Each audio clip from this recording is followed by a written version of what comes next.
present them so that I can get some feedback, because I definitely desire to be in a different place in my life, and I know that there's been a lot poured into me, over the years, and there's definitely something in me that is of value that I can utilize to do such, to do and be what I envision for myself, and not to be selfish, but just as a grown up, as a a woman, as a daughter, as an aunt, I have responsibilities to the people that are around me as well as myself. So in me molding myself and developing myself and trying to pull new things out of myself, it's my hope that people will be able to see themselves in a new way, to, like I said, regenerate, to reestablish yourself, like after a storm. Like recently, I might as well say for much of my time here, and not in a negative way, I have struggled a lot, struggled in some areas longer than others, but ultimately struggled. And I feel like I have a master's degree in struggling and how to figure out how to get out of the struggle. And I heard the song the other day by Damian Marley that really touched me, and it talked about the struggle song. Like, I don't want to always sing the struggle song, from here on out it's prosperity for me.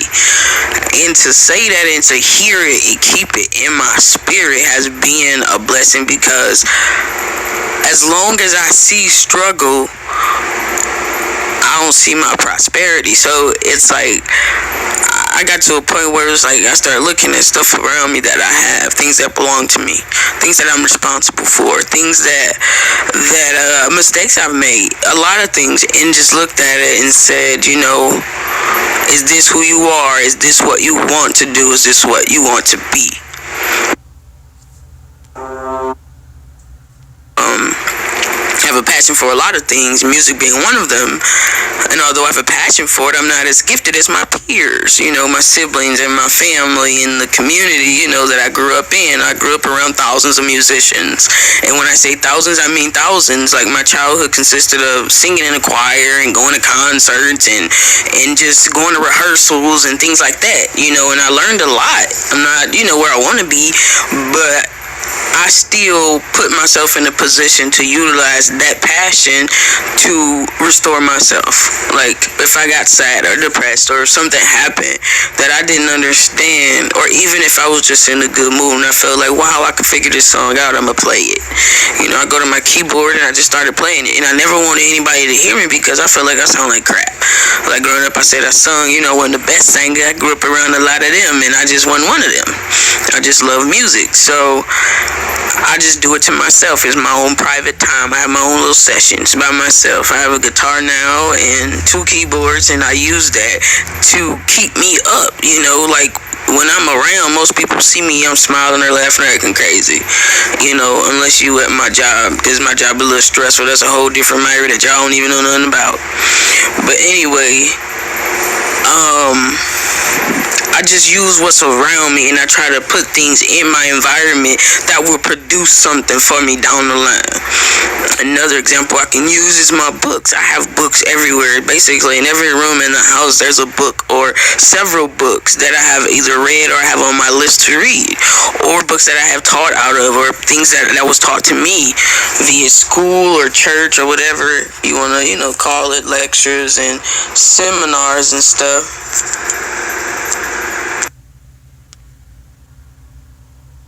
And I keep all these things so that in the time of need, I can use something, something tangible to reach me when I'm unreachable. It's like subliminal messages around your house, that you are great, little notes and stuff, like, I'm possible, I got that from Tupperware. I got it, to a point where I was with the Tupperware community. I'm still a part of the Tupperware community. It's not as active as I like to be. However, the environment was so conducive to productivity that it was insane. And I'm not saying this myself, but if you're not ready for that type of possibility, then it's best that you get your little bits, bites, and chunks, because it may be overwhelming to realize that you can be so great. Like, I've seen older women, even men, set goals for sales, or just to offer something to another that will make their life better, and they profit so much. And in my life, I have been in several situations where I felt like I was at the mark where I was about to do it. I was about to gain my wealth and struggle is over, being all happy with where you are, and I've been to that place maybe about 2 times, where I was like, okay, I'm finally where I need to be. And then it was like, nope, you ain't there yet. Get knocked back down, figure this stuff out again. And I know for a fact that in the end, I'm going to be very grateful with my process and realizing who I am and knowing what I am willing to do and what I'm not willing to do. And, even being able to push myself beyond my own limits and the limits of society and the limits of religion and the limits of, my upbringing or whatever you want to call it. I've always felt like there's more that I should be doing, not always knowing how to do it, So I just want to get to a place where, regardless to what's going on, I can be at that place, where I can be an asset, not a liability, where I'm the cause for the balance. It's always good to go into chaos and create peace, or be able to have peace in chaos, because chaos gonna always be there. Like, I've never prayed, let it stop, or not so much as let it stop, but like, I know it's gonna happen. You cannot stop life from happening, because life is going to happen. If you live in the delusion that things aren't going to happen to you, then you really already messed up, because you're living in a fantasy, and you will not, be able to conquer the things that'll be ahead if you sweep it under the rug, or you ignore it, or you deny it. Some stuff you just have to face it. Whether it's good or bad, it has to be addressed. And it has to be put in its place, and it has to make some type of impact on you. In order for you to get to a place where enough is enough, or you actually get that hello light bulbs, Honorable Michael Shakespeare, hello light bulbs, you have to really be truthful and honest about where you are. Where are you? Like, I'm asking myself, where are you right now? Are you zoned out? Are you a social media zombie? Are you a religious fanatic? Are you a musician? Are you a poet? What are you? Are you a believer? Are you a believer? Do you believe? Ask yourself, what do you believe? Because whatever you believe is kind of going to dictate what you do. It's like, if I believe that if I walk in the street, the car just going to stop, regardless of what's going on around me walking that street, and believe that the car going to stop. Now, if that car don't stop, then your belief was messed up and you gone. So you gotta be careful what you believe. You have to be careful what you believe, especially now when information overload is going on, where there's like a billion religions and philosophies that people are worshiping, and it's good to see at some level. However, I always go back, to what Bishop Maya said, and that was something that he said that really stuck with me, and it was like, if I believe in God and I live my life believing in God, and in the end there was no God, I have really nothing to lose, because the principles and the precepts establish a good journey, full of love, especially if you actually utilize spirituality and things of that nature, like for its intended purpose from God, not the man-made part of it. You'll live a good life, and you'll live a life with no regrets, and you'll live and you'll die, and you'll make an impact regardless. Now, on the flip flop, if you live your life as a non-believer and the stuff end up being true, and then you lose everything. You lose everything, because those that don't believe, and not saying just the religious, I'm not trying to talk religious or like that, like the cults or anything like that. I mean, like, actually believing in a greater force, a greater being, a greater power above you yourself, those around you, and everything that you will ever see, taste, smell, hear, touch, and ration. Everything. So, if you think about that, I was raised a Christian, and we didn't worship white Jesus. We saw white Jesus, but I was always aware of the truth, basically. Like, I wasn't one of those Christians that was just taking what the pastor said and just ran with it. Not all the time. Like I said, that key point, because that was one thing of many things that he said that actually impacted me. Now, I read myself several times, not just like, I just open it up when somebody about to preach or something. I used to be at home reading it, because I was so lost and I didn't know what was going on in my life. I was at a position where I was severely depressed, and I didn't want to be alive. And I'm like, man, there got to be something more to life than this. There's got to be something better in me. Like, I refuse to accept the fact that I'm supposed to be miserable my whole life. Now, in that, I started reading Proverbs, and like, Proverbs to me is a book that teaches you how to live your life, how to treat people, how to treat yourself, how to treat God. And I mean, if you think about it, those three things, learning how to treat God, learning how to treat other people, learning how to treat yourself, and how to deal, how to make decisions, that's really a really good thing for you to have, And even though I know, like myself, early on, it was easier, for me. Like, okay, I see, I get it. You do this when they do that. You know what I'm saying? You pray for them, you forgive them. You don't, hit them where they hit you. That eye for an eye stuff. You don't really receive that type of thought process. But you forgive them. They don't know what they doing. And then if you're in a position where you actually can look at someone and tell what's really going on without them having to tell you, you can just see it on them and be accurate, then it's really immature to get out of character or out of place, because you know why they doing it, and then you're supposed to just, Lord, please bless them, cover them, That for me used to be easy.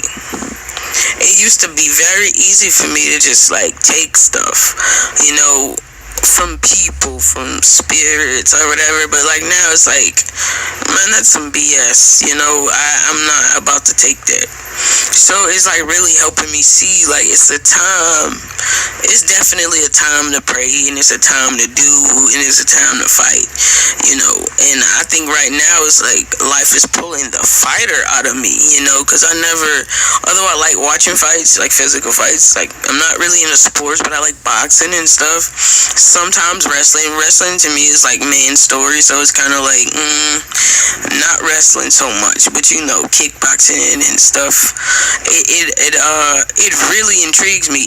Even like the old movies, like Helen of Troy. That's definitely one of my ultimate favorite movies. In movies with those type of fights, the way they used to battle with all the armor on, it's like I always envision like the ultimate in like equal to that in like intensity and strategy and things. That's why I really love it, because of the strategy behind it. There's so much strategy behind it. Like, you can't just go out there and say we gonna fight, and it's like hundreds and thousands and millions of people out here, and everybody got different type of weapons. You can't just go out there, half cocked and expect to win this fight. There's no way that you will go out there half cocked and win the fight. So, I feel like there's always been a burning desire to fight in me. I grew up around a lot of fighters in the hood. The better population, the better end of the population of my family, I should say, are definitely nuck if you bucks. Like, they ready. They will fight you at moments. Like, I mean, at a drop of a hat. They just very short fuse people, and they'll whip your ass without, no second thoughts. Anyway, it's always been in my environment. But like, for me, it's like I wanna fight mentally with you. I wanna fight mentally, and I can't fight mentally with a lot of people right now because it's mentally draining. So it's like I gotta position myself to fight and not get drained. So like, my strategy is to be able to, regardless to whatever is going on, to be emotionally sound. If you're emotionally sound, you can pretty much conquer anything. If you're emotionally sound, because what you see and what you hear and what you feel, like physically feel someone touch you, hit you, whatever the case may be, if you allow that to strike you, then you're not emotionally sound. So, I mean, like, disciplined. I wouldn't even say sound. You can be emotionally sound, just have a moment. So you're not emotionally disciplined to the point where you can totally ignore and shut down this outward stuff to the point where you can just block it and present an attack or a counter for that will be effective for the person or spirit that you encounter, to change or to not even so much as change, but to see stuff in a different way, to fight different. So like, this game Mortal Kombat, they give you several fighting styles. You can fight with a weapon or you can fight without a weapon. Now, you have to know, okay, if you getting beat up a little bit, you might want to grab your weapon. And I'm not saying a gun like a knife, a spear, little stuff like that. Not no guns, but you can strategically plan out how you gonna get your A whooping or how you gonna give your A whooping. You got your shield, you got your armor on, you got what you need, So it's like, I'm really glad that I'm having this talk, because it's really helping me see that I've been literally mentally drained. And please do not get me wrong, I've never felt superior to people or anybody. It's just like, you're just different, I'm different, you're different, that's what you like, this is what I like, but sometimes, especially, there's a lot of other factors going on and you ain't got your emotions in control, people will say stuff to piss you off. They'll do stuff to make you want to slap them, and as an adult, you really ain't supposed to, if you was a little kid, then you could probably get away with it, but as an adult, you got charges, you just walking around slapping the shit out of people, so you gotta get some control in that area. Control yourself, Get your shit together and see what you gotta do, But anyway.